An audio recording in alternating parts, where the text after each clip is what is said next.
अस्सलाम वालेकुम दोस्तों। मेरे बहुत सारे दोस्त भी मुझे मैसेज कर रहे थे, बात कर रहे थे मुझसे। मैं भी चाह रहा था कि मुहर्रम उल हराम के इस महीने में हम हज़रत हुसैन के लिए कुछ दो शेर उनकी नज़र करें, काश कि उन्हें भी पसंद आए। तो शुरू करते हैं, दुरूद शरीफ पढ़ लें।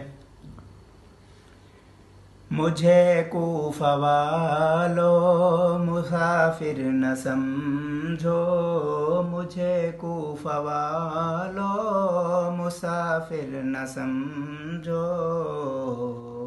मैं आया नहीं हूँ, बुलाया गया हूँ कि मेहमान बना के इब्ने अली को, के मेहमान बना के इब्ने अली को सताया गया हूँ। मैं रोया नहीं हूँ, रुलाया गया हूँ। मुझे कूफा वालो मुसाफिर न समझो।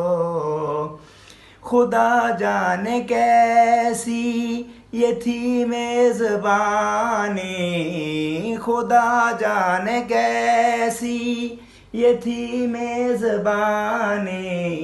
72 प्यासों का है बंद पानी, का है बंद पानी।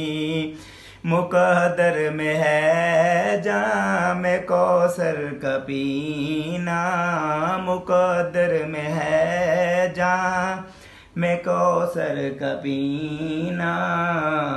मैं प्यासा नहीं हूँ, पिलाया गया हूँ। मुझे कूफा वालो